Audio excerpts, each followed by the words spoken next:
আসসালামু আলাইকুম ওয়া রাহমাতুল্লাহি ওয়া বারাকাতুহু। একজন প্রশ্ন করেছিলেন আমাকে, কোন অমুসলিমকে সালাম করা যাবে কি না। কোরআন এবং হাদিসের আলোকে আজকে আমি প্রমাণ সহকারে আপনাদেরকে বলব।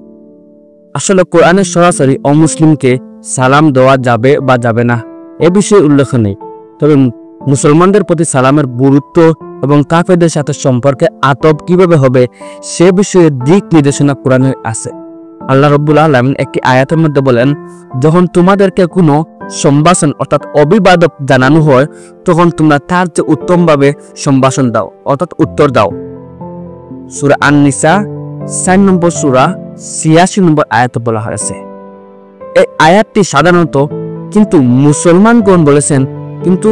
মুফাসসিরগণ বলেছেন মুসলমানদের মধ্যে সালাম প্রচলিত অভিবাদন, আর কাফেরদের সাধারণত সালামকে বিকৃত করে ব্যবহার করত। এজন্যই তাদেরকেই সালামের অগ্রাধিকার দেওয়া নিষিদ্ধ করা হয়েছে। হাদিসের দলিল আমি আপনাদেরকে বলি, সরাসরি হাদিসের নিষেধাজ্ঞা এই বিষয় নেই।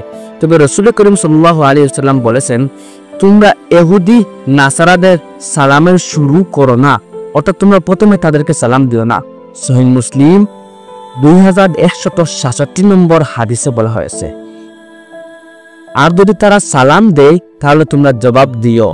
যদি আহলে কিতাব তোমাদেরকে সালাম দেয় তবে বলো ওয়া আলাইকুম, মানে তারা বলছে আসসালামু আলাইকুম, তুমি বলো ওয়া আলাইকুম। এর অর্থ হইল তোমাদের উপর একই হক।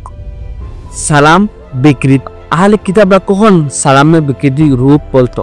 রাসূল করিম সাল্লাল্লাহু আলাইহি ওয়াসাল্লাম বলেছেন, যখন তোমাদের কাছে আহলে কিতাব সালাম জানাবে তখন তোমরা বলবে ওয়া আলাইকুম, কারণ তারা বলে আসসালামু আলাইকুম। এর অর্থ হইল তোমাদের মৃত্যু হক।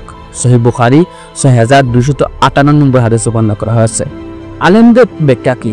ইবনে কাইয়্যিম রাহমাতুল্লাহি আলাইহি বলেন, মুসলমানরা অমুসলিমকে সালাম আগে করবে না, তবে যদি তারা তোমাদেরকে সালাম করে তখন তোমরা ওয়া আলাইকুম বলে জবাব দিতে হবে। আহকাম আহলে জিম্মাহ এই কিতাবের মধ্যে বলা হয়েছে। ইমাম নববী রাহমাতুল্লাহি আলাইহি বলেন, হাদিস দ্বারা প্রমাণিত অমুসলিমকে সালাম অগ্রাধিকার দেওয়া হারাম, তবে তারা সালাম দিলে তোমরা ওয়া আলাইকুম বলা সুন্নত। সরহ মুসলিম এই কিতাবে এই কথাটি বলা হয়েছে। তাহলে আমরা এই সম্পূর্ণ ভিডিও থেকে আমরা কি শিখলাম? কোরআনে সালামের আদেশ আছে, তবে সেটা মূলত মুসলমানদের মধ্যে। হাদিসে স্পষ্ট আছে অমুসলিমকে সালামের অগ্রাধিকার দেওয়া জায়েজ নয়, তবে তারা যদি আগে সালাম করে তখন তোমরা সংক্ষেপে বলবে ওয়া আলাইকুম বলা হবে। ধন্যবাদ। যদি ভিডিওটি দেখে আপনার উপকার হয় তাহলে চ্যানেলকে সাবস্ক্রাইব করবে।